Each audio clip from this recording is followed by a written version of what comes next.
Sarah Mitchell stood in the master bedroom of their suburban Chicago home, adjusting the pearl necklace that had belonged to Daniel's grandmother.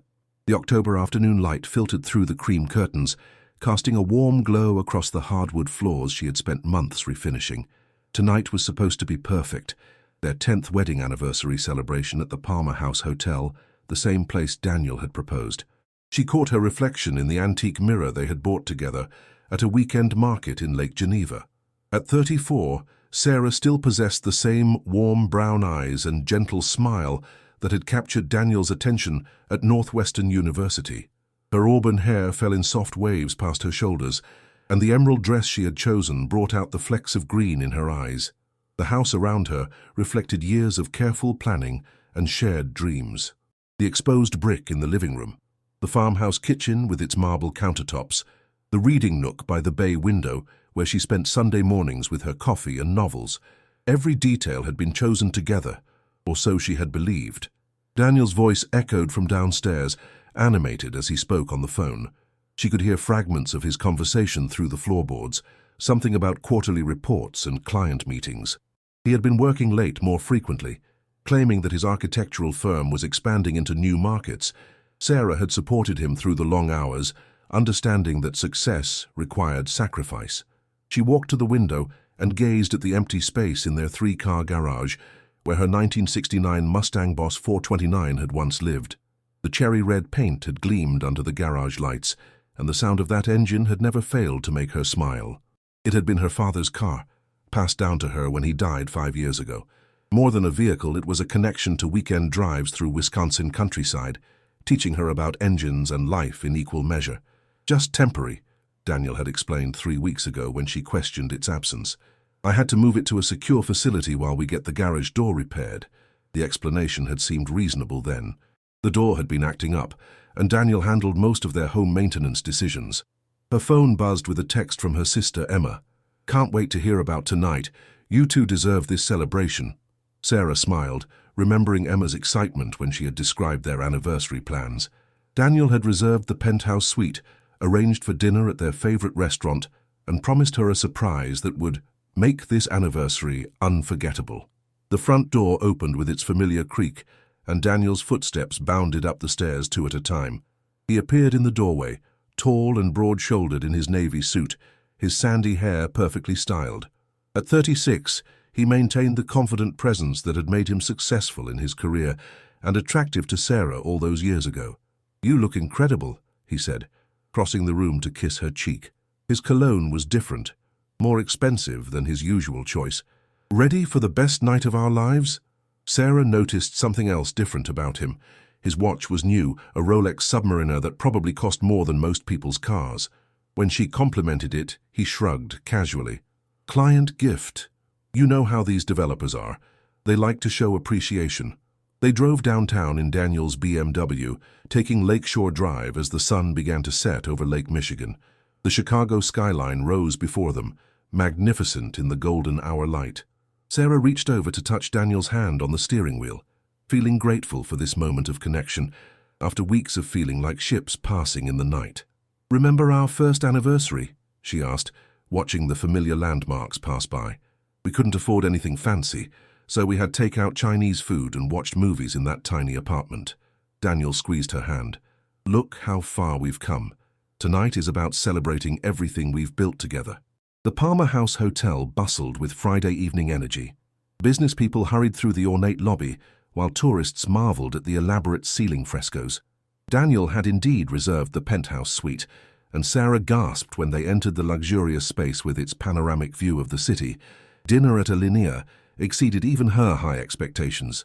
They shared stories and laughed over the innovative cuisine, and for the first time in months, Sarah felt completely connected to her husband.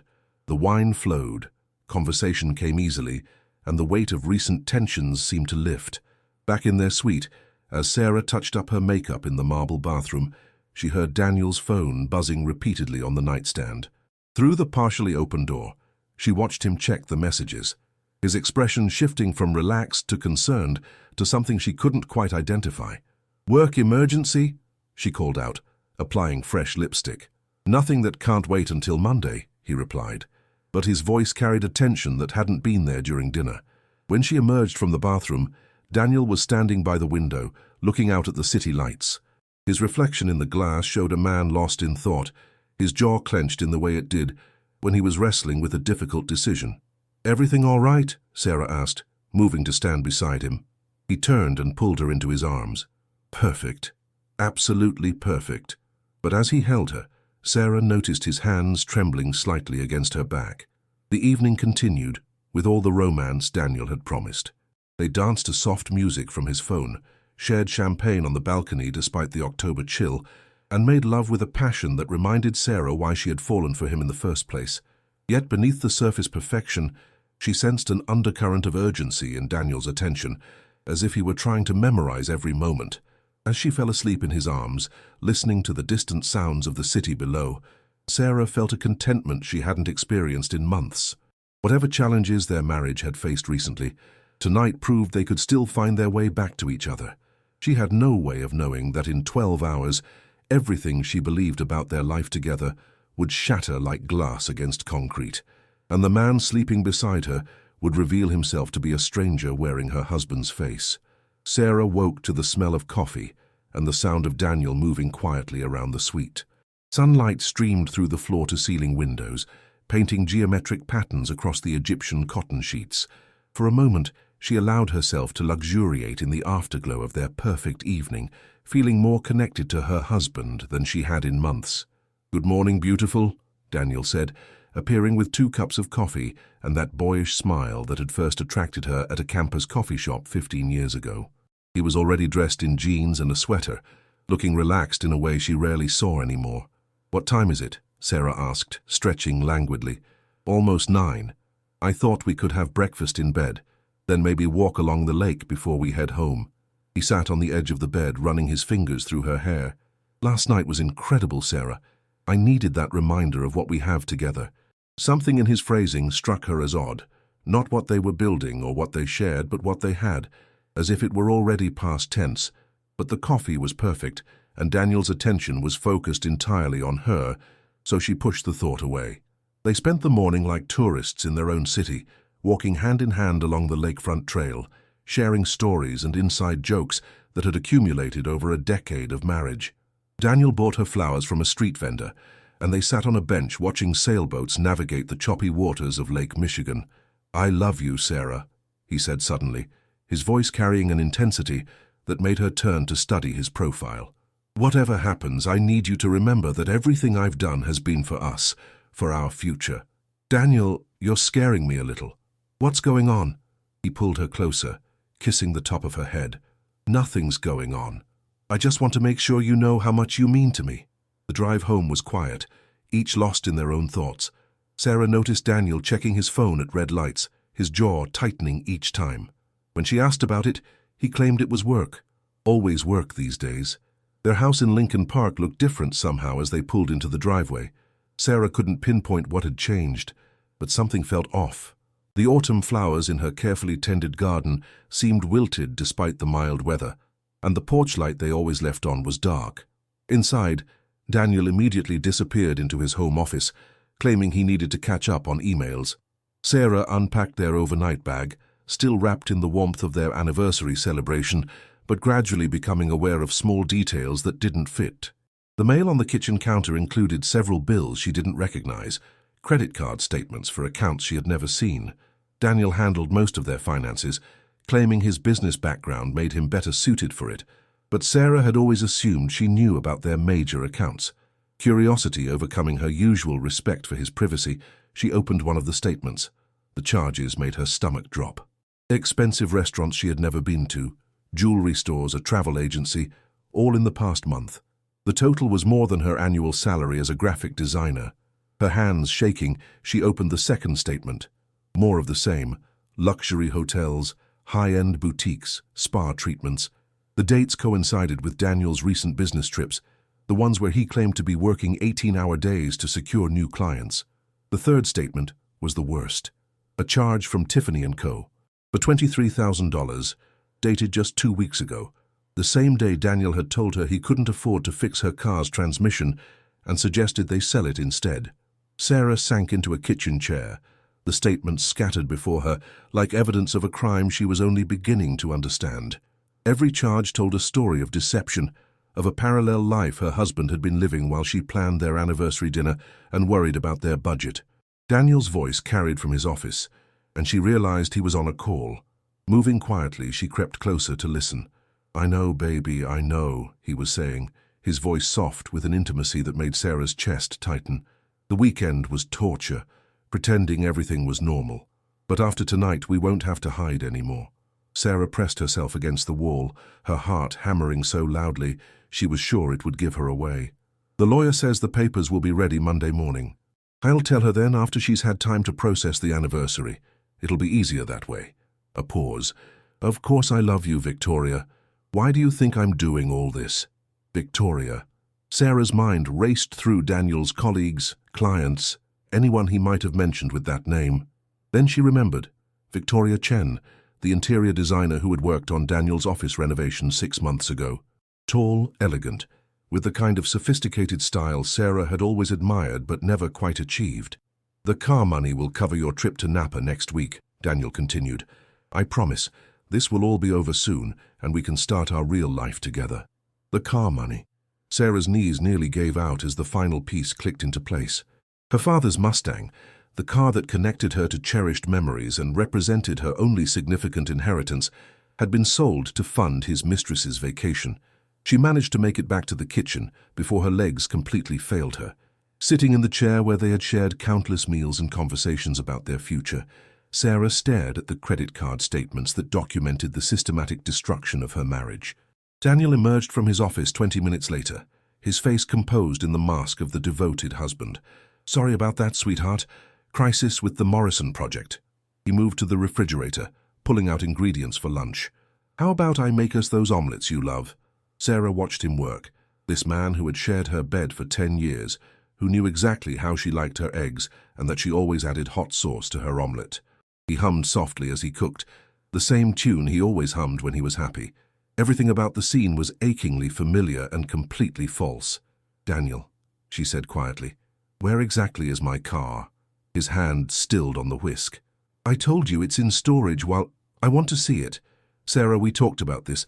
The storage facility has restricted hours. Then call them. I want to go see my car this afternoon."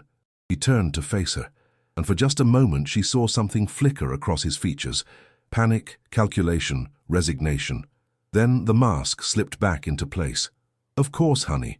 Let me just finish lunch and we'll drive over there." But Sarah already knew they wouldn't be driving anywhere. The car was gone, sold to pay for another woman's luxury, just as her marriage was gone, dissolved by lies she was only now beginning to uncover. As Daniel continued cooking, chattering about his plans for the week, Sarah made her own plans. The statements were still scattered on the table between them, evidence of his betrayal waiting to be discovered. She would let him find them there, let him realize that his careful facade had finally cracked. Because if Daniel thought he could orchestrate the end of their marriage on his terms, with his timeline and his version of mercy, he was about to learn that Sarah Mitchell was not the passive victim he believed her to be. Sarah sat motionless at the kitchen table, the credit card statements spread before her like tarot cards, revealing a devastating future. Each charge told part of a story she had never imagined. Romantic dinners at restaurants she had only dreamed of visiting, jewelry that cost more than their mortgage payment, hotel suites in cities where Daniel claimed to be attending business conferences alone. The sound of the whisk against the bowl created a rhythm that seemed to mock the normalcy of the moment. Daniel continued preparing their lunch, humming that familiar tune, completely unaware that their marriage had already ended in her mind. "You know what I was thinking," he said, glancing over his shoulder with the smile that had once made her feel like the luckiest woman alive. "Maybe we should plan a real getaway for Christmas, somewhere warm. You've been working so hard lately, and I think we could both use some time to reconnect."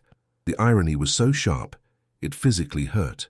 He was planning their future, while simultaneously planning their divorce, suggesting romantic getaways while funding another woman's luxury lifestyle with money stolen from her inheritance. "That sounds wonderful," Sarah managed, her voice surprisingly steady. "Where were you thinking?" "Maybe the Caribbean. I know you've always wanted to see Barbados." He poured the eggs into the heated pan, the sizzle filling the silence. We could stay at one of those all-inclusive resorts, spend our days on the beach, remember why we fell in love in the first place. Sarah looked down at a charge from the Montage Napa Valley, dated just 5 days ago. The same weekend Daniel had claimed to be in Milwaukee reviewing construction plans. The amount was enough to fund the Caribbean vacation he was describing, spent instead on a romantic getaway with Victoria. Her phone buzzed with a text message. Emma again, still glowing from last night. I want to hear every detail. The contrast between her sister's joy and her current reality was almost unbearable. Less than 24 hours ago, she had been the happily married woman Emma believed her to be. Now she felt like an actress who had forgotten her lines in the middle of a performance. Daniel plated their omelettes with the same care he brought to his architectural drawings, garnishing them with fresh herbs from the garden they had planted together last spring. He set her plate in front of her with a flourish, then took his seat across the table. Perfect, right? He said, cutting into his omelette. Just like old times. Sarah took a bite she couldn't taste, watching her husband eat with apparent pleasure while planning her emotional destruction. The credit card statements lay between them like a minefield waiting to explode. Daniel, she said carefully, I've been thinking about our finances lately. Maybe I should take a more active role in managing our accounts. His fork paused halfway to his mouth. Why would you want to do that? You hate dealing with bills and budgets. I hate it because I don't understand it, but maybe it's time I learned. She kept her voice light, conversational. We're partners, after all. I should know where our money goes. Of course we're partners. Daniel reached across the table to squeeze her hand, his thumb stroking across her wedding ring. But you have enough stress with your clients and deadlines. I like taking care of the financial stuff. It makes me feel like I'm contributing to our team. The word team made her want to laugh hysterically. They had never been less of a team than they were right now, sitting across from each other in their beautiful kitchen, one aware of the complete destruction of their marriage and the other blissfully continuing his performance. Daniel's phone rang, and he glanced at the screen with an expression Sarah now recognized as carefully controlled excitement. I should take this. It's the Morrison client. He stepped into the living room, but Sarah could hear every word of his conversation through the open doorway. Victoria, you can't keep calling when I'm with her, he said in a harsh whisper. I told you, tomorrow night. After I tell her, we can be together properly. Sarah closed her eyes, absorbing the casual cruelty of his words. Tomorrow night. He had planned to let her enjoy one more day of ignorant bliss before destroying everything she believed about their life together. I miss you too, Daniel continued, his voice softening. Last night was the hardest thing I've ever done, pretending to be happy with her when all I wanted was to be with you. The hardest thing he'd ever done. Sarah thought about her own performance last night, the genuine joy she had felt in his arms, the gratitude for their connection, the hope for their future. While she had been falling in love with her husband all over again, he had been enduring her touch and counting the hours until he could be with another woman. The car money should hit your account today, Daniel said. Book the Napa trip for this weekend. After tomorrow we won't have to hide anymore. Sarah stood quietly and walked to the kitchen window, looking out at the garden where they had spent so many weekend mornings planning their shared future. The roses she had planted for their 5th anniversary were in their final bloom, deep red petals beginning to drop onto the mulch below. Daniel returned to the kitchen, slipping his phone into his pocket with a satisfied expression. Sorry about that. You know how demanding clients can be. Of course, Sarah said, turning back to face him. The Morrison project must be very important to you. It is. It could change everything for us. The truth of that statement hung in the air between them, heavy with meaning only Sarah understood. She watched him finish his omelette, chatting about weekend plans and upcoming social events, as if their marriage weren't scheduled to end in less than 24 hours. His casual cruelty was breathtaking, not just the affair or the theft, but this elaborate performance of normalcy designed to give him complete control over the timing and circumstances of her devastation. I'm going to run some errands this afternoon, Sarah said, beginning to clear the dishes. Maybe stop by to see Emma. Great idea. You two haven't had sister time in ages. Daniel stood, kissing her cheek with lips that had whispered love to another woman just moments before. I'll probably work in the office for a few hours, catch up on some drawings. More likely, he would call Victoria back and plan their celebration of his successful deception. Sarah nodded, playing her role in this grotesque theater they had created. As Daniel disappeared into his office, Sarah gathered the credit card statements and tucked them into her purse. She needed time to think, to plan, to decide how she wanted this story to end. Because while Daniel believed he was writing the final chapter of their marriage, Sarah was beginning to understand that she held the pen. The woman who had woken up this morning grateful for her husband's love was gone forever. In her place stood someone harder, someone who had learned in the span of a single lunch that the man she had trusted with her heart and her future had been systematically betraying both for months. Daniel wanted to control the narrative of their divorce, to position himself as the reluctant but honest husband who had fallen in love with someone else. He planned to be the hero of his own story, the man who was brave enough to choose authentic love over comfortable lies. But Sarah was beginning to realize that she had her own story to tell, and unlike Daniel's version, hers would include the complete truth about who he really was and what he had done to get what he wanted. The only question now was how public she wanted to make that revelation. Sarah drove through the familiar streets of Lincoln Park, her hands gripping the steering wheel with white-knuckled intensity. Everything looked exactly the same. The tree-lined streets, the Victorian houses with their perfect landscaping, the neighbors walking their dogs in the afternoon sun, but she felt like she was viewing it all through glass, separated from the life she had known just hours before. Emma's house sat on a quiet side street, a charming bungalow with the kind of wild, overgrown garden that reflected her sister's free-spirited personality. Sarah had always envied Emma's ability to embrace chaos and find beauty in imperfection, qualities that seemed essential now as her own perfectly ordered world crumbled. "Sarah," Emma opened the door with a radiant smile, pulling her into a hug that smelled of paint and vanilla candles. "I wasn't expecting you, but perfect timing. I just made coffee and I'm dying to hear about last night." Emma's art studio occupied most of the main floor.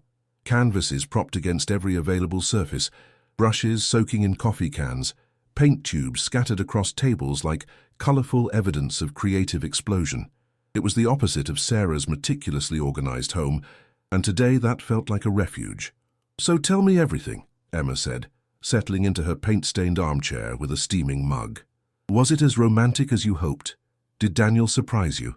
Sarah sat on the familiar couch where she had spent countless hours over the years, seeking her sister's advice on everything from career decisions to marriage problems. Today felt different, heavier, more consequential than any conversation they had ever had. "He surprised me, all right," Sarah said, pulling the credit card statements from her purse. "Just not the way either of us expected." Emma's expression shifted from excited curiosity to concern as Sarah laid out the evidence of Daniel's betrayal. Her sister had always been intuitive, able to read Sarah's moods and emotions with uncanny accuracy, and she understood immediately that this wasn't a simple marital disagreement. "Oh, honey," Emma whispered, studying the statements. "How long has this been going on?" "Based on these charges, at least 6 months. Maybe longer." Sarah's voice was steadier than she felt. "And Emma, he sold Dad's car to pay for her vacation. The Mustang, he sold it and lied to my face about where it went." Emma's face flushed with anger. Their father had died when Sarah was 29, and the car had been his final gift to her, not just a vehicle, but a connection to weekend drives and life lessons, to the man who had taught her to value honesty and integrity above all else. "That bastard," Emma said, her artistic temperament flaring. "Sarah, this isn't just cheating. This is theft, emotional abuse, financial fraud. You could destroy him legally and financially." "I know." Sarah accepted the fresh cup of coffee Emma handed her, grateful for something to do with her hands. "The question is what I want to do about it." They sat in silence for a moment, processing the magnitude of Daniel's betrayal. Through the studio windows, Sarah could see neighbors going about their normal Saturday routines, washing cars, mowing lawns, living the uncomplicated lives she had thought she was living just that morning. "What does your gut tell you?" Emma asked, settling back in her chair with the patient attention she had always given to Sarah's problems. "My gut tells me I want him to hurt the way I'm hurting right now. I want him to experience the same humiliation and betrayal he's put me through." Sarah surprised herself with the venom in her voice. "He thinks he's going to tell me tomorrow on his terms, with his version of the story. He actually believes he can control how this ends." Emma leaned forward, her dark eyes bright with the same intensity she brought to her art. "So don't let him." "What do you mean?" I mean, take control of the narrative. You have evidence of everything. The financial betrayal, the lies, probably enough to prove adultery if you wanted to go that route in the divorce. Why let him stage manage your humiliation? Sarah felt something shifting inside her, a steel backbone she hadn't known she possessed beginning to straighten. What are you suggesting? I'm suggesting that Daniel has gotten very comfortable with his secrets and his lies. Maybe it's time those secrets became public. Emma's smile was sharp, dangerous. How was he planning to tell you? I overheard him on the phone tomorrow night after I've had time to process our anniversary. He wants to be the understanding husband who fell in love with someone else, but still cares about my feelings. How noble. Emma's sarcasm was thick, and I bet he's planning to keep the financial stuff quiet, present it as a simple case of two people who grew apart. Sarah nodded, remembering Daniel's phone conversation with Victoria. Everything about his plan was designed to protect his reputation, while destroying hers as quietly as possible. Friends and family would see him as the honest spouse who chose difficult truth over comfortable lies, while she would be the abandoned wife who hadn't been enough to keep her husband's interest. There's something else, Sarah said, pulling out her phone. I think I can prove he's been planning this for a while. She scrolled through her photos until she found what she was looking for, pictures from their anniversary dinner. Daniel smiling over wine, Daniel laughing at something she had said, Daniel looking handsome and devoted in the candlelit restaurant. But now she noticed what she had missed in the moment, the slight tension around his eyes, the forced quality of his smile, the way he seemed to be performing happiness rather than feeling it. He was already planning to leave me when he took me to dinner last night, she realized. The whole romantic evening was just part of his script, a way to set up his big revelation as a reluctant choice rather than a calculated plan. Emma studied the photos with an artist's eye for detail. Look at this one, she said, pointing to a picture of Daniel checking his phone while Sarah was in the restaurant bathroom. He's texting someone. Want to bet it was Victoria? The pieces were falling into place, forming a picture of betrayal so systematic and cruel that Sarah felt her lingering sadness hardening into something much more dangerous. Righteous anger. He thinks he's been so clever, she said, scrolling through more photos from the past few months. Look at all these business dinners and client meetings where he looks way too happy for someone working late. Emma moved to sit beside her on the couch, studying the photographic evidence of Daniel's double life. Sarah, you have enough here to completely destroy his reputation. His business depends on trust and relationships. If his clients knew he was this good at lying and cheating, how many of them would want to work with him? Sarah felt a cold satisfaction at the thought. Daniel's architectural firm had grown steadily over the past 5 years, built on his reputation for honesty and attention to detail. His clients trusted him with their dreams and their money, just as she had trusted him with her heart and her future. But if I expose him publicly, it won't just hurt Daniel, she said, thinking through the implications. It could affect his employees, his clients, people who don't deserve to be caught in our mess. Emma's expression softened. That's exactly why he chose you, you know. He knew you would think about consequences and collateral damage. He's counting on your basic decency to protect him, even after what he's done to you. The truth of that observation hit Sarah like a physical blow. Daniel hadn't just betrayed her trust. He had weaponized her character against her, using her own integrity to ensure his protection. He knew she would be reluctant to cause a public scandal, knew she would consider the impact on others before acting in her own interests. So, what if I don't? Sarah said quietly. What if I stop protecting him and start protecting myself? Emma's smile was fierce and proud. Then you become the author of your own story instead of a character in his. Sarah looked around the chaotic studio, at the evidence of her sister's bold, uncompromising approach to life and art. Emma had never been afraid to make waves, to demand attention, to insist on being seen and heard on her own terms. Maybe it was time Sarah learned from that example. I need to think about this, she said, gathering the statements and photos back into her purse.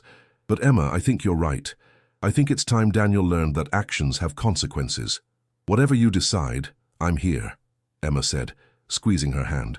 But Sarah, don't let him write the ending of your marriage. You deserve better than being a footnote in his love story. As Sarah drove home through the deepening afternoon shadows, she felt something she hadn't experienced in months, a sense of agency. For the first time since discovering Daniel's betrayal, she was thinking about what she wanted, rather than what was being done to her. Daniel was expecting to find a devastated, compliant wife tomorrow evening, someone who would accept his version of events and cooperate with his timeline for their divorce. Instead, he was going to discover that Sarah Mitchell had her own plans for how their story would end. And unlike his version, hers would include the complete, unvarnished truth. Sarah returned home as the October sun cast long shadows across their driveway. The house looked peaceful in the golden light, its facade maintaining the illusion of domestic happiness that had been shattered just hours earlier. Daniel's BMW sat in its usual spot, and she could see light spilling from his office window, where he was undoubtedly working on architectural drawings or planning his new life with Victoria. She sat in her car for a moment, gathering her courage. In her purse lay the evidence that would change everything. Credit card statements, photographs, and most damning of all, the knowledge of his planned timeline. Daniel thought he had until tomorrow evening to prepare his performance. He had no idea that his audience had already seen behind the curtain. The front door opened with its familiar creak, and Sarah was struck by how different everything felt, despite looking exactly the same. The family photos lining the hallway seemed like artifacts from an archaeological dig, remnants of a civilization that had ended while its inhabitants were still living in it. "Sarah? How was Emma?" Daniel's voice carried from his office, casual and warm. "Good. We had a nice talk." Sarah hung her coat in the closet, her hands steady despite the adrenaline coursing through her system. "How was your afternoon?" "Productive. Got a lot done on the Morrison project." The ease with which he lied was breathtaking. Sarah wondered how many times over the past months he had referenced fictional work projects while actually planning dates with Victoria or managing the logistics of his double life. She walked to the kitchen and began preparing dinner, a routine so ingrained it felt automatic. Chicken marsala, Daniel's favorite, with the rice pilaf he liked, and a Caesar salad with extra parmesan. If this was going to be their last normal evening together, she wanted it to be perfect. Not for him, but for her own sense of closure. Daniel emerged from his office an hour later, drawn by the aroma of wine and mushrooms. He wrapped his arms around her from behind as she stirred the sauce, nuzzling her neck in a gesture that had once made her feel cherished and now made her skin crawl. "Smells incredible," he murmured. "What's the occasion?" "No occasion. Just felt like cooking something special." Sarah leaned back against him, playing her role for what she now knew would be the final time. "Pour us some wine? That Pinot Noir we've been saving." They ate by candlelight in the dining room, using the good china they reserved for holidays and special occasions. Daniel was particularly charming, telling funny stories about his clients and asking about her current design projects, with apparent genuine interest. To an outside observer, they would have looked like a couple deeply in love, celebrating their successful marriage in their beautiful home. Sarah found herself studying his performance with detached fascination. The way he maintained eye contact when he spoke, the casual touches of her hand, the affectionate teasing that had always been part of their dynamic. Every gesture was perfectly calibrated to reinforce the image of the devoted husband, even as he prepared to destroy that image forever. "This is nice," Daniel said, refilling their wine glasses. "We should do this more often, just the two of us, no distractions." Sarah agreed, cutting into her chicken with surgical precision. "Daniel, can I ask you something?" "Of course, anything." "Do you think we're happy?" The question hung in the air between them like a challenge. Daniel's fork paused halfway to his mouth, and she watched him calculate his response. "I think we're comfortable," he said carefully. "We've built a good life together, and we work well as a team. Why do you ask?" "Just curious. Sometimes I wonder if we've gotten so caught up in the routine of being married that we've forgotten what it feels like to actually be in love." Daniel set down his fork and reached across the table to take her hand. "Sarah, I love you. I've loved you since we were kids at Northwestern. Just because we don't have the same butterflies in the stomach feeling we had when we were 20 doesn't mean what we have isn't real." The sincerity in his voice was almost convincing. If Sarah hadn't known about Victoria, about the credit card charges, and the sold car and the divorce papers waiting to be served, she might have believed him. She might have felt reassured by his words and grateful for his commitment to their marriage. Instead, she felt a cold rage at his ability to lie so smoothly while looking directly into her eyes. "You're right," she said, squeezing his hand. "I guess I'm just feeling sentimental after last night. It reminded me of how good we can be together when we make the effort." Relief flickered across Daniel's features. "Last night was special. It reminded me too." He brought her hand to his lips, pressing a gentle kiss to her knuckles. "I'm glad we're in a good place right now." A good place. Sarah almost laughed at the irony. They were in a good place because she was still performing the role of the unknowing wife, making it easier for him to maintain his fiction until tomorrow evening, when he could drop his bomb on his own terms. After dinner, they settled on the couch to watch a movie, Daniel's arm around her shoulders as she curled against his side. The domestic scene was so perfectly normal, it felt surreal, like the calm before a hurricane that only one of them could see approaching. Daniel's phone buzzed repeatedly during the movie, and each time he ignored it with obvious effort. Sarah could practically feel his frustration at being unable to communicate with Victoria while maintaining his performance as the attentive husband. "Important call?" she asked, during a particularly insistent series of buzzes. "Just work stuff. It can wait." His jaw was tight with the strain of divided attention. When the movie ended, they went through their usual bedtime routine with the choreographed efficiency of 10 years of marriage. Daniel brushed his teeth, while Sarah removed her makeup, and they traded places at the bathroom mirror with a casual intimacy that would have felt comforting just 24 hours earlier. In bed, Daniel pulled her close, his hands roaming her body with what she now recognized as performance rather than passion. When she responded, it was with the detached skill of an actress hitting her marks, giving him the reactions he expected, while her mind remained coldly analytical. "I love you," he whispered afterward, his arm tightening around her. "I love you too," Sarah replied, the words falling easily from her lips, even as she wondered if they would be the last lie she ever told him. Daniel fell asleep quickly, his breathing settling into the familiar rhythm she had listened to for thousands of nights. But Sarah lay awake, staring at the ceiling and planning. Tomorrow evening, Daniel expected to find her puttering around their kitchen, preparing dinner and thinking about the pleasant weekend they had shared. He would sit her down with the gentle concern of a devoted husband and deliver his carefully prepared speech about falling in love with someone else. But Sarah was done being a passive recipient of other people's decisions about her life. If Daniel wanted to end their marriage, that was his choice to make. But how it ended, that was still up for negotiation.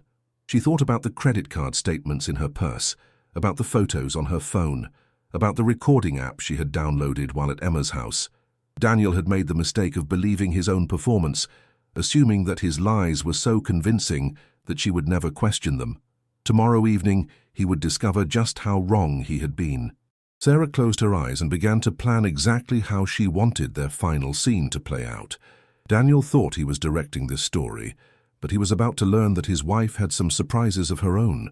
The woman lying beside him wasn't the same person who had woken up that morning grateful for his love.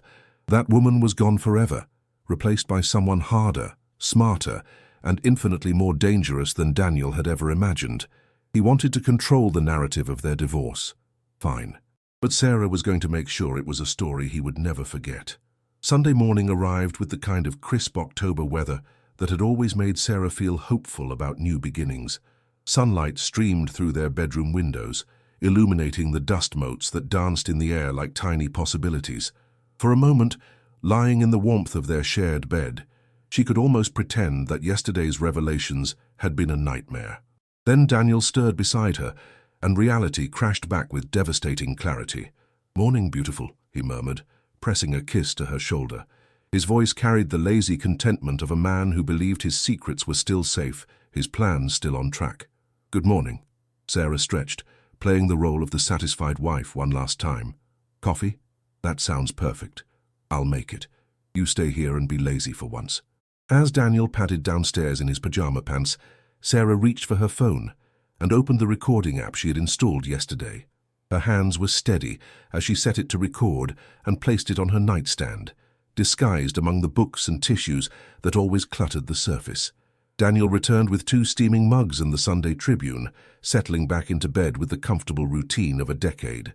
They shared the paper in companionable silence, trading sections and commenting on articles, performing the ritual of their Sunday mornings with practiced ease. "What do you want to do today?" Daniel asked, folding the sports section. "Weather's supposed to be gorgeous. Maybe we could drive out to that orchard in Michigan, get some apples, enjoy the fall colors," Sarah suggested, knowing he wouldn't agree. Daniel's face fell slightly. "That sounds amazing, But I promised to meet with a client this afternoon. Rain check? Another lie delivered with the same regretful expression he had perfected over months of deception. Sarah wondered if Victoria knew about these Sunday afternoon meetings, or if Daniel had told her he was trapped in boring domestic obligations while longing to be free. Of course, work comes first. Sarah's voice carried just the right note of understanding disappointment. Maybe I'll call Emma, see if she wants to do something. Perfect. You two should spend more time together. Daniel's relief was palpable. Actually, that might work out well. I'll probably be pretty tired tonight, so maybe we could do a quiet evening at home. Order takeout, watch something mindless on Netflix. The casual way he maneuvered their schedule to accommodate his real plans was almost impressive. Sarah realized this was probably how he had been managing his double life for months, subtle suggestions and scheduling that gave him the freedom he needed while making her feel like she was part of the decision-making. Sounds lovely, she agreed. Nothing I'd like more than a quiet evening with my husband. After Daniel left for his client meeting, Sarah sat in their kitchen with the morning light streaming across the breakfast table and made a series of phone calls. The first was to Emma, who answered on the second ring with the breathless excitement of someone who had been waiting for news. "How are you holding up?" Emma asked immediately. "Better than I expected. Emma, I need to ask you a favor, and it's going to sound crazy." "I'm listening."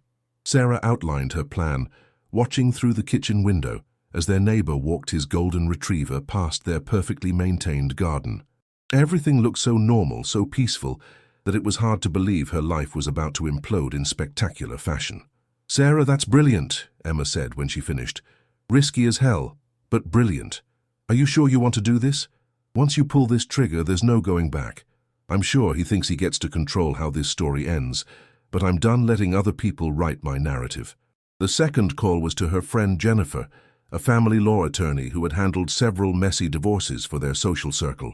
Jennifer listened with professional detachment as Sarah described the evidence she had gathered, occasionally asking pointed questions about dates, amounts, and documentation. "You have enough for a very strong case," Jennifer said finally. "The financial infidelity alone could get you a significant settlement, especially if we can prove he's been hiding assets. But Sarah, are you sure you want to go scorched earth on this? Sometimes it's better to negotiate quietly." "He sold my father's car to pay for his mistress's vacation, Jennifer. Quiet negotiation isn't what he deserves." The third call was the most difficult. Sarah dialed her mother-in-law's number, her stomach churning as she listened to the phone ring. "Sarah, sweetheart." Margaret's voice was warm with affection. "How lovely to hear from you. Daniel told us about your anniversary dinner. It sounded absolutely magical." Of course he had called his parents, probably painting himself as the devoted husband preparing to make a difficult but honorable choice. Sarah wondered what version of tomorrow's revelation he had prepared for them. "It was beautiful, Margaret. Listen, I was wondering if you and Robert might be free for dinner tomorrow night. I know it's short notice, but I'd love to see you both." "Tomorrow? Well, let me check with Robert, but I think we're free. Is everything all right, dear? You sound a little tense." Sarah closed her eyes, thinking about the woman who had welcomed her into the family with such genuine warmth, who had taught her Daniel's favorite recipes and shared stories about his childhood. Margaret didn't deserve what was coming, but she deserved to hear the truth about her son. "Everything's fine. I just miss you both, and I thought it would be nice to have a family dinner." When Daniel returned home that evening, he was practically glowing with satisfaction. His hair was slightly mussed, and Sarah caught a whiff of unfamiliar perfume when he kissed her hello. The evidence of his afternoon with Victoria was written all over him, but he seemed confident that she was too trusting to notice. "How was your client meeting?" Sarah asked, stirring the pasta sauce she had been preparing for their quiet evening at home. "Productive. Really productive." Daniel's smile was almost predatory in its satisfaction. "I think we're going to close the deal soon." "That's wonderful, honey. Oh, by the way, I invited your parents for dinner tomorrow night. I hope that's okay." The color drained from Daniel's face so quickly that Sarah almost felt sorry for him. Almost. "My parents tomorrow." His voice cracked slightly. "Sarah, I'm not sure tomorrow is the best night for what? It's just a family dinner. They're so excited to see us, and Margaret is bringing that apple pie you love." Sarah continued stirring the sauce with deliberate calm. "Unless you have other plans." Daniel stood frozen in the kitchen doorway, and Sarah could practically see his mind racing through the implications. He had scheduled tomorrow evening for his big revelation, probably planned down to the minute. A quiet dinner, a heartfelt conversation about growing apart, a gentle admission of his feelings for Victoria, presented as a recent development rather than a months-long affair. Having his parents present would ruin everything. He couldn't deliver his carefully crafted speech with them sitting at the table, couldn't position himself as the reluctant but honest husband who had fallen in love with someone else. Worse, he couldn't control their reactions or prevent them from asking uncomfortable questions about the timeline of his relationship with Victoria. "I just thought we might want to keep tomorrow evening free," Daniel said carefully. "You know, for us to talk." "Talk about what?" Sarah's voice was perfectly innocent, her focus apparently entirely on the pasta sauce. Daniel opened and closed his mouth several times, looking like a fish gasping for air. He couldn't explain what he wanted to talk about without revealing his hand, but he also couldn't figure out how to uninvite his parents without raising suspicions. Nothing specific, just us, our future, things we should probably discuss privately. Sarah turned to face him, wooden spoon still in hand, her expression puzzled and slightly concerned. "Daniel, you're scaring me a little. Is something wrong? Are you unhappy about something?" The irony was exquisite. She was giving him the perfect opening to have his conversation early, to control the narrative before his parents arrived, but he couldn't take it because Victoria was expecting him to handle this on their agreed timeline. He probably had dinner reservations somewhere romantic, champagne chilling, a celebration planned for tomorrow night after he delivered his devastating news. "No, nothing's wrong. I'm just tired." Daniel ran his hands through his hair, the gesture betraying his frustration. "The parents will be fine. What time?" 6:30.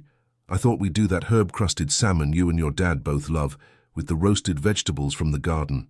Daniel nodded mechanically, but Sarah could see his mind working furiously behind his eyes. He was trapped between two impossible choices: disappoint Victoria by changing their plans, or face his parents while delivering news that would shatter their image of him as the perfect son. The rest of the evening passed in strained normalcy. They ate takeout Thai food while watching a mindless comedy, Daniel's laugh sounding forced and hollow.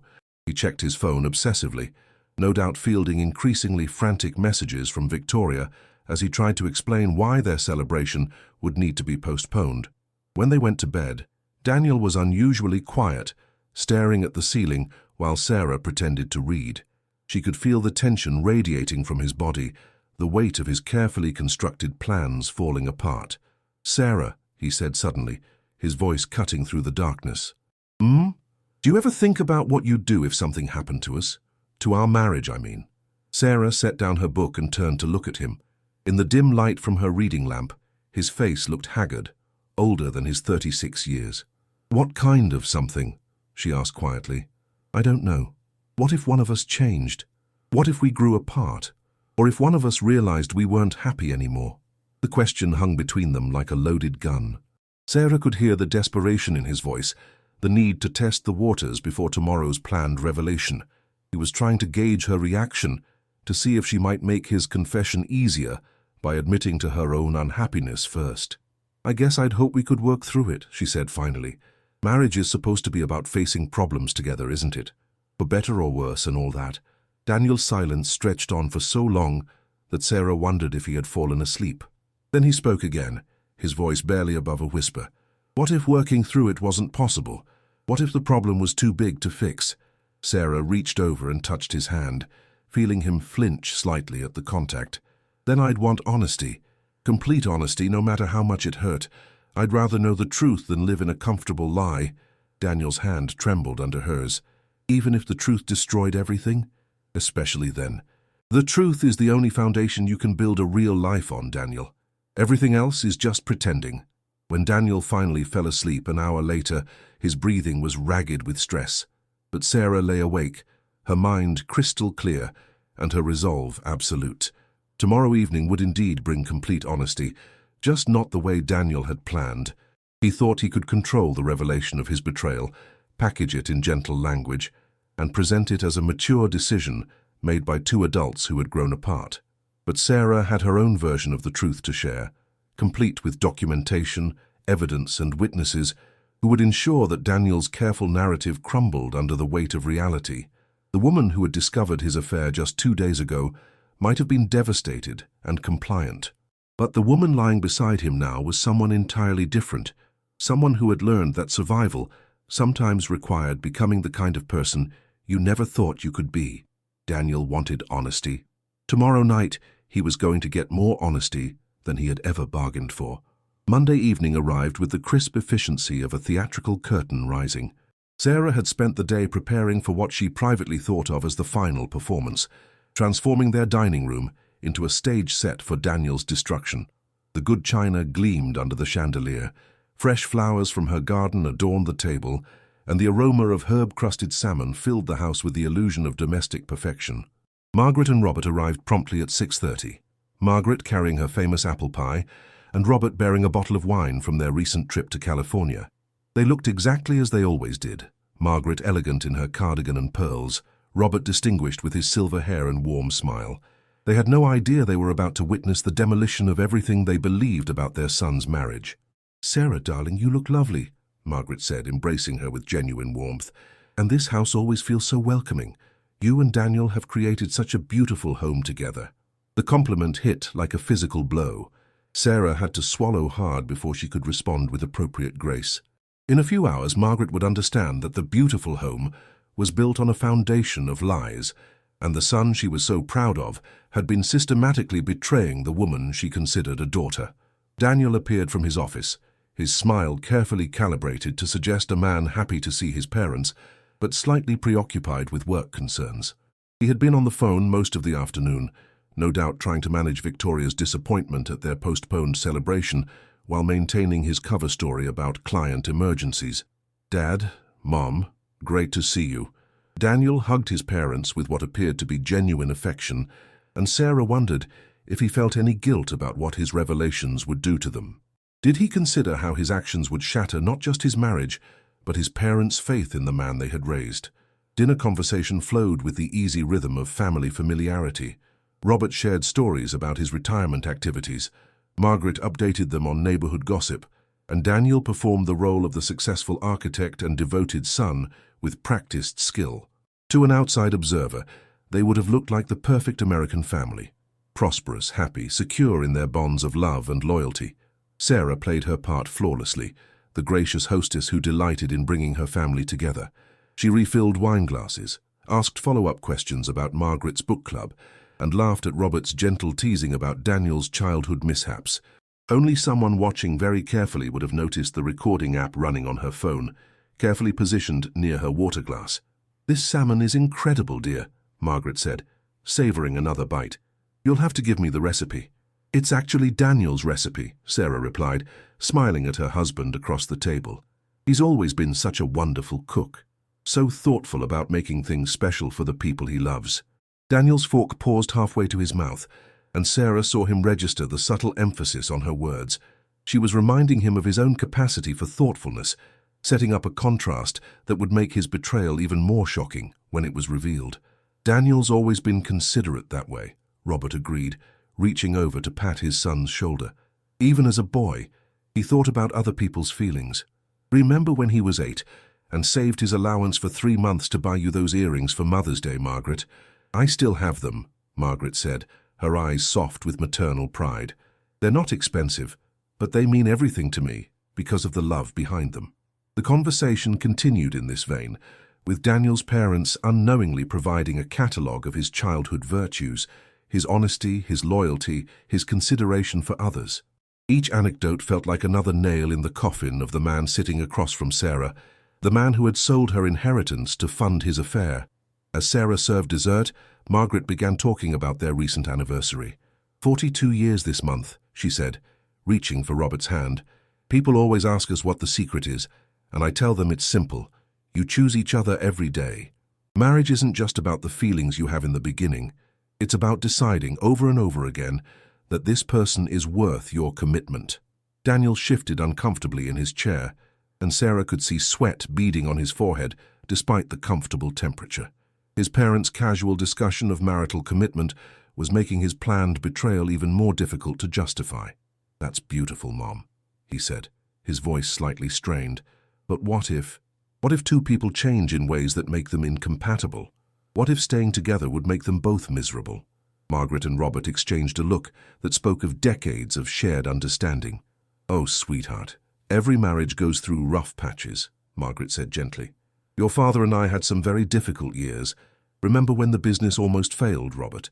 We barely spoke to each other for months, but we worked through it because the commitment was more important than the temporary problems.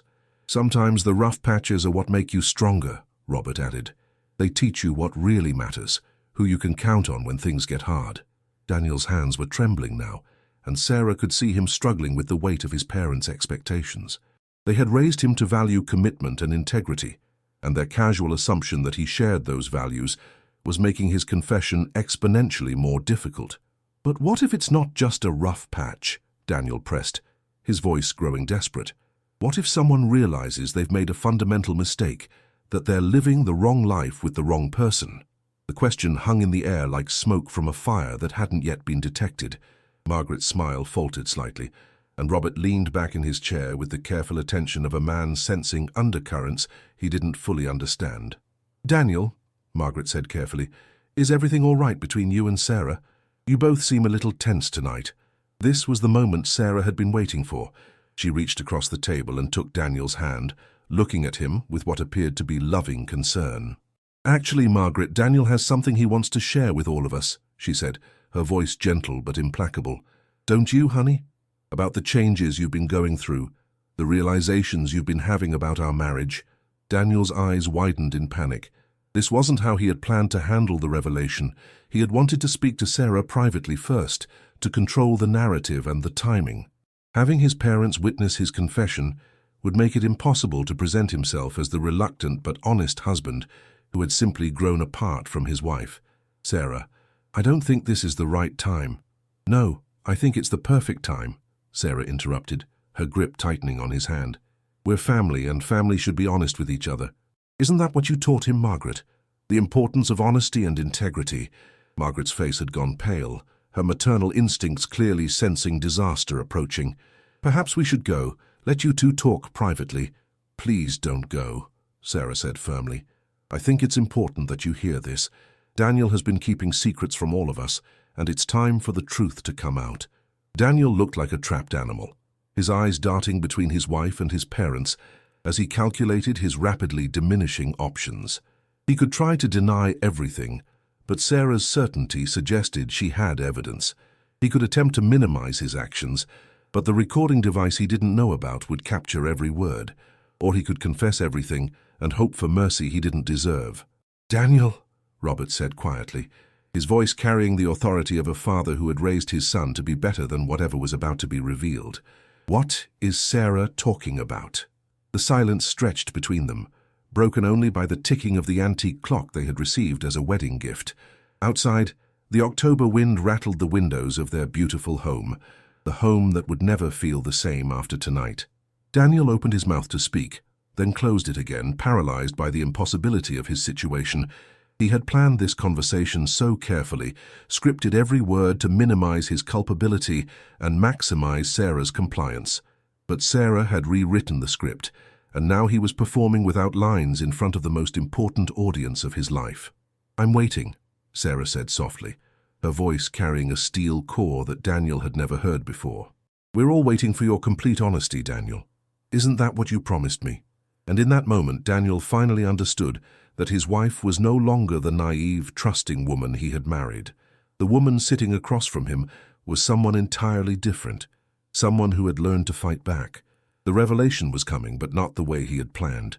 Sarah had taken control of the narrative, and Daniel was about to discover just how devastating the truth could be when it was told by someone who refused to protect him from the consequences of his actions. The silence in the dining room was so complete that Sarah could hear her own heartbeat echoing in her ears. Daniel sat frozen across from her, his face cycling through expressions of panic, calculation, and desperate hope that somehow this moment could be avoided. His parents waited with the growing dread of people who sensed catastrophe approaching but couldn't yet see its shape. "Daniel," Sarah said quietly, never taking her eyes off her husband's face, "would you like to tell your parents about Victoria, or should I?" The name hit the table like a bomb. Margaret's hand flew to her throat, and Robert's wine glass stopped halfway to his lips. Daniel's face went white, then red, then white again, as the reality of his exposure sank in. "Sarah, please," he whispered, his voice barely audible. "Not like this." "Not like what?" Sarah's voice remained calm, almost conversational. "Not with your parents here? Not without giving you time to prepare your story? Tell me, Daniel, exactly how did you plan to do this?" She pulled out her phone and opened her voice memos, playing back Daniel's conversation from the previous day with crystal clarity. "I know, baby. I know. The weekend was torture, pretending everything was normal. But after tonight, we won't have to hide anymore." Margaret's gasp was audible across the room. Robert's face hardened into an expression Sarah had never seen before, the look of a man discovering that his son was not the person he had raised him to be. "The lawyer says the papers will be ready Monday morning. I'll tell her then, after she's had time to process the anniversary. It'll be easier that way." Daniel's voice continued from the phone, casual in its cruelty. "Of course I love you, Victoria. Why do you think I'm doing all this?" Sarah stopped the recording and set the phone carefully beside her plate. "Would you like to hear more? I have several hours of recordings from this weekend. Very enlightening conversations about how much you've enjoyed deceiving me." "Sarah," Daniel's voice cracked completely. "Oh, but that's not even the best part," Sarah continued, reaching into her purse and pulling out the credit card statements. She spread them across the table, like a poker player revealing a royal flush. "Margaret, Robert, would you like to see how your son has been spending our money? $23,000 at Tiffany's, $15,000 at luxury hotels, $8,000 at high-end restaurants I've never been to." Margaret reached for one of the statements with trembling hands, her face growing paler as she absorbed the numbers. "Daniel, what is this?" "And this," Sarah said, pulling out her phone again and scrolling through photos. "Here's Daniel at what he told me was a business dinner in Milwaukee. Doesn't that woman look lovely in her new necklace? $23,000 lovely, I'd say." The photo showed Daniel and Victoria at an intimate table for two, her hand covering his as she leaned in to whisper something in his ear. Victoria's neck glittered with diamonds that had been purchased with money Sarah had thought was going toward their retirement fund. "But the piece de resistance," Sarah continued, her voice never wavering from its deadly calm tone, "is this beauty. Daniel, would you like to tell your parents what happened to my father's car? The 1969 Mustang Boss 429. That was the only thing I had left of him?" Daniel's silence was answer enough. Robert's face had turned to granite, and Margaret was openly weeping now, clutching the credit card statements like evidence of a crime. "He sold it," Sarah said simply. "My inheritance, my connection to my father, sold to pay for Victoria's vacation to Napa Valley, because apparently funding his mistress's luxury lifestyle was more important than respecting my family's memory." The words hung in the air like accusations in a courtroom. Daniel finally found his voice, but it came out as a strangled whisper. "It wasn't supposed to happen like this. How was it supposed to happen?" Sarah's control finally cracked, and 10 years of suppressed anger came roaring to the surface. "Were you going to sit me down tomorrow night? Hold my hand and tell me you'd fallen out of love? Were you going to paint yourself as the noble husband who chose honesty over comfortable lies?" She stood up, her chair scraping against the hardwood floor with a sound like fingernails on a chalkboard. "Were you going to tell me about Victoria, as if she was some recent development, some unexpected complication in our otherwise happy marriage? Were you going to lie about the timeline, make it seem like a moment of weakness rather than months of calculated betrayal?" Daniel's face crumpled. "Sarah, please, let me explain." "Explain what?" "Explain how you've been living a double life for months while I planned our anniversary dinner. Explain how you sold my father's car behind my back. Explain how you've been financing another woman's lifestyle while telling me we couldn't afford to fix my transmission." Margaret was sobbing openly now, and Robert had risen from his chair, his face a mask of barely controlled fury. "My God, Daniel," Robert said, his voice shaking with rage and disappointment. "What have you become?" "Dad, I can explain."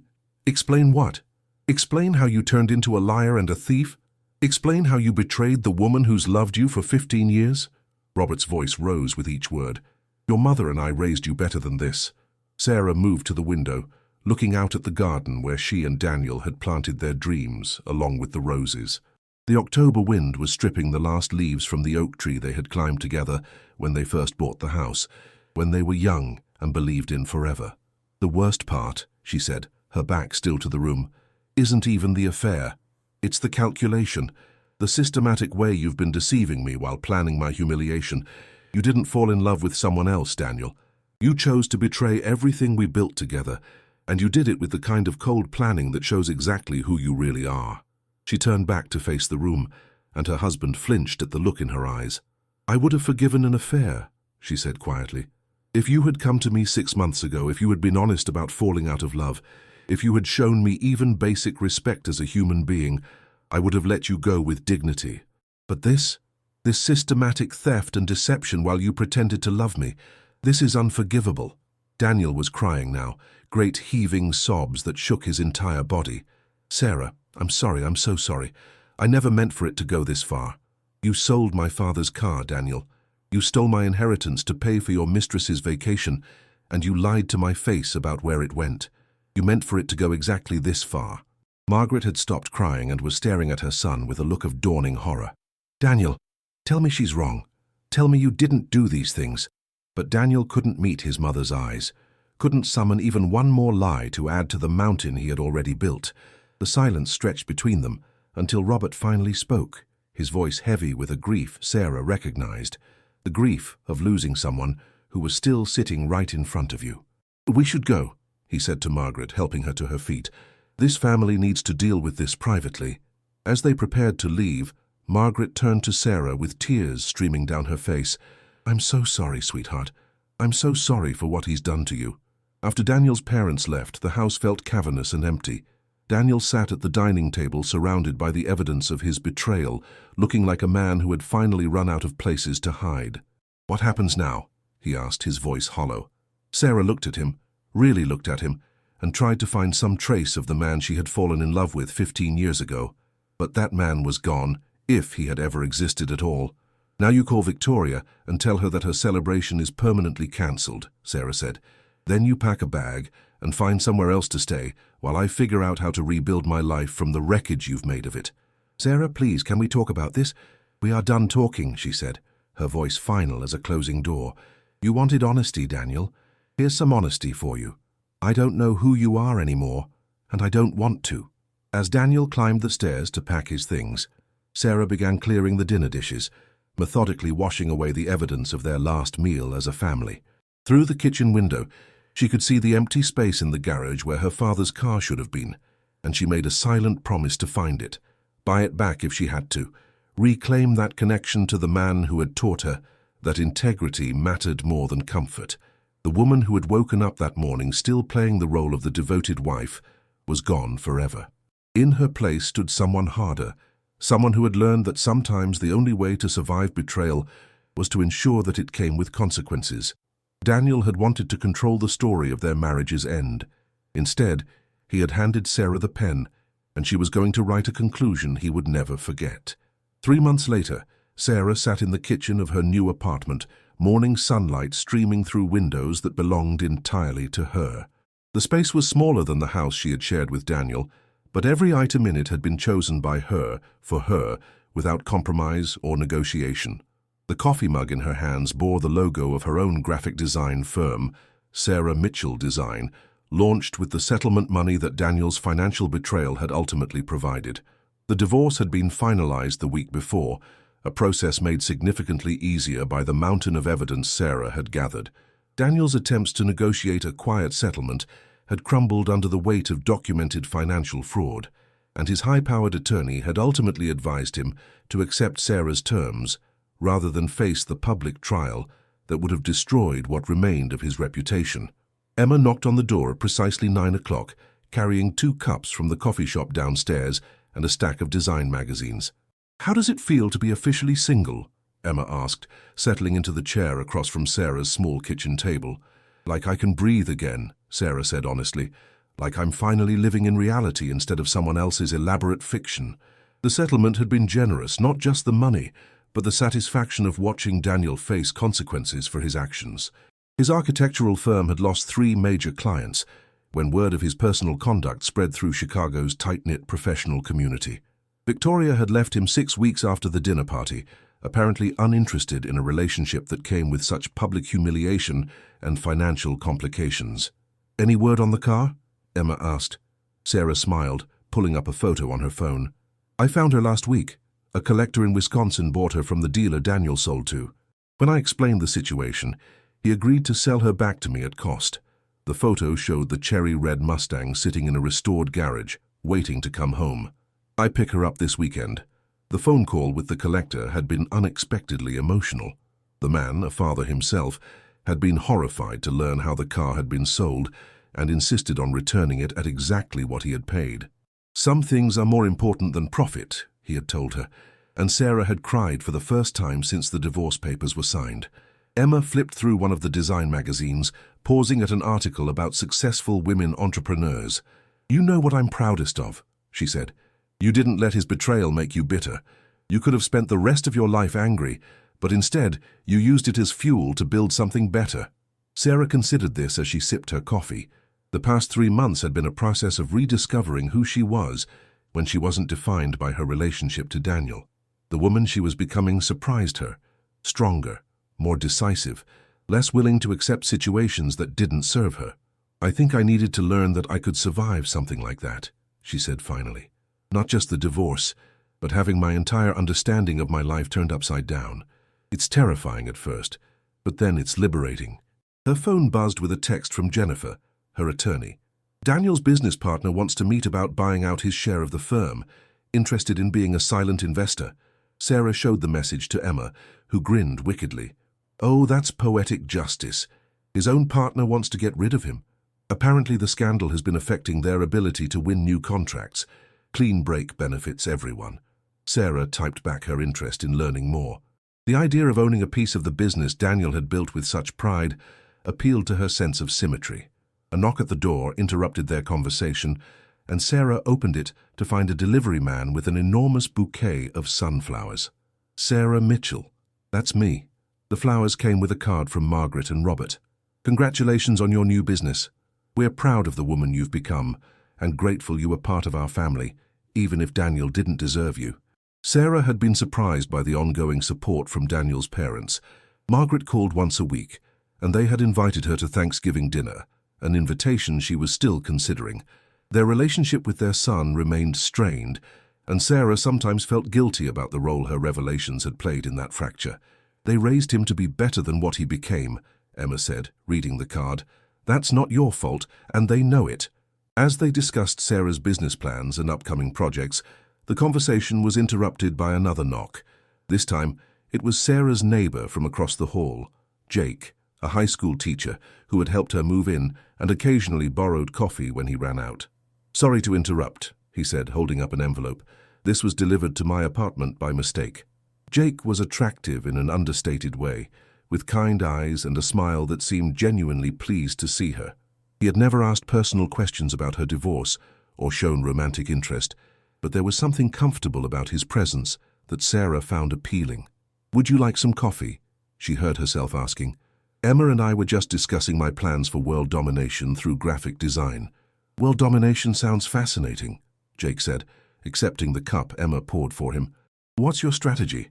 The conversation that followed was easy and natural, free from the performance and calculation that had characterized so much of Sarah's interaction with Daniel. Jake asked thoughtful questions about her work, shared funny stories about his students, and treated both women as intelligent adults whose opinions mattered. After he left to prepare for his classes, Emma raised an eyebrow at Sarah. "He's nice," she said simply. "He is nice. It's refreshing." Sarah rinsed out Jake's coffee cup, surprised to find herself smiling. "But I'm not ready for anything like that yet. I'm still figuring out who I am when I'm not trying to be what someone else wants me to be." "Fair enough.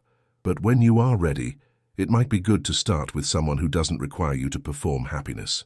That afternoon, Sarah met with a potential client, a small non-profit that needed help with their marketing materials. The director, a woman in her 50s who had started the organization after surviving domestic violence, studied Sarah's portfolio with careful attention. "Your work has real emotional depth," she said finally. "It's not just pretty. It tells stories that matter. That's rare."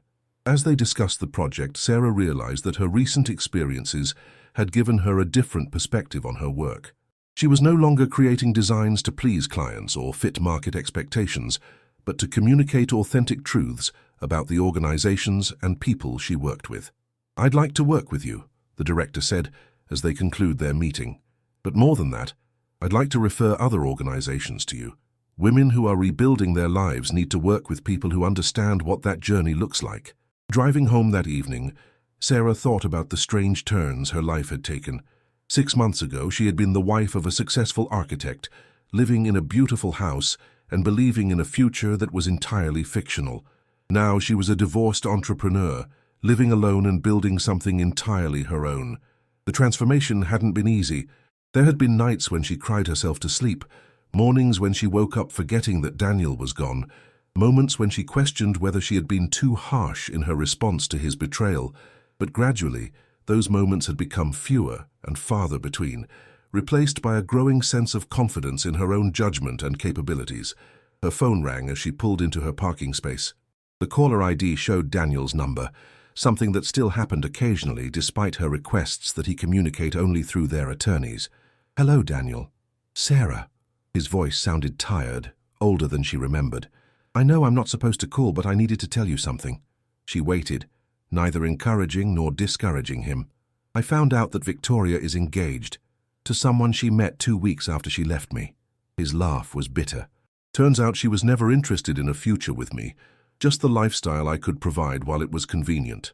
Sarah felt a flicker of something that might have been pity, but it passed quickly. "I'm sorry you're hurt, Daniel, but I'm not sure why you're telling me this. Because I realized something. What I had with you was real, and I threw it away for something that was completely fake. I destroyed the best thing in my life for a fantasy." The old Sarah might have felt sympathy, might have been tempted to offer comfort or even consider reconciliation, but the woman she had become recognized this for what it was: another attempt at manipulation, another effort to rewrite the narrative in his favor. "Daniel, what you had with me wasn't real either. It was based on lies and deception. You can't have a real relationship with someone you're systematically betraying." "I know I made mistakes." "You didn't make mistakes. You made choices. For months you chose to lie to me, steal from me and plan my humiliation. Those weren't errors in judgment. They were deliberate actions that showed exactly who you really are." The silence stretched between them, filled with the weight of everything that could never be repaired. "I just wanted you to know that I regret everything," Daniel said finally. "I'm sure you do, but your regret doesn't change what you did, and it doesn't entitle you to my forgiveness." Sarah's voice was calm, final. "I hope you find a way to become a better person, Daniel, but that's not my responsibility anymore." After she hung up, Sarah sat in her car for a moment, surprised to realize that the conversation hadn't upset her. Daniel's pain was real, but it was no longer her problem to solve. The woman who had once defined herself by her ability to support and nurture others had learned to prioritize her own emotional well-being. That weekend, Sarah drove to Wisconsin to collect her father's Mustang. The collector, a man named Frank, who reminded her of her father in his careful attention to detail, had spent the past week tuning the engine and polishing every surface. "She purrs like a kitten," he said, running his hand along the cherry-red hood. "Your father had excellent taste in cars and daughters." The drive back to Chicago was transcendent. With the windows down and classic rock streaming from the radio, Sarah felt connected to her father in a way she hadn't experienced since his death. But more than that, she felt connected to herself, to the woman she had been before Daniel, the woman she was becoming after him. As she pulled into her apartment complex, she noticed Jake washing his own car in the parking lot. He looked up as she parked, his eyes widening at the sight of the gleaming Mustang. "Now that's a beautiful car," he said, walking over to admire it properly. "She was my father's. I lost her for a while, but I got her back." Jake nodded, understanding somehow that there was more to the story than she was sharing.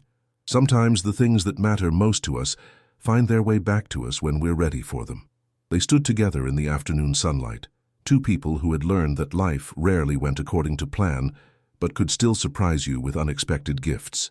Sarah felt a flutter of possibility, not for romance necessarily, but for connection, real connection, built on honesty and mutual respect, rather than performance and pretense. 6 months ago, Sarah Mitchell had been living a lie without knowing it. Today, she was living a truth she had created for herself, one choice at a time. The woman who had once defined herself as Daniel's wife, who had molded herself to fit his expectations and dreams, was gone forever.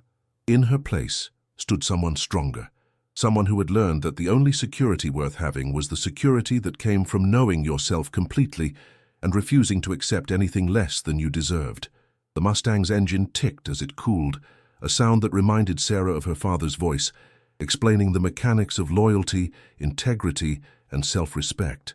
These were lessons she had forgotten during her marriage, but they had found their way back to her when she needed them most. As Jake helped her carry groceries upstairs, chatting easily about weekend plans and favorite restaurants, Sarah realized that this was what real connection felt like: effortless, honest, built on mutual interest, rather than desperate need or calculated charm. She wasn't ready for romance, might not be for a long time, but she was ready for friendship, for professional success, for a life lived on her own terms. The woman Daniel had betrayed was gone forever, replaced by someone who understood that the best revenge wasn't anger or bitterness, but the kind of authentic happiness that could only come from living your own truth. The story that had begun with betrayal and ended with revelation was finally complete. But Sarah's story, the real one, the one she was writing for herself, was just beginning.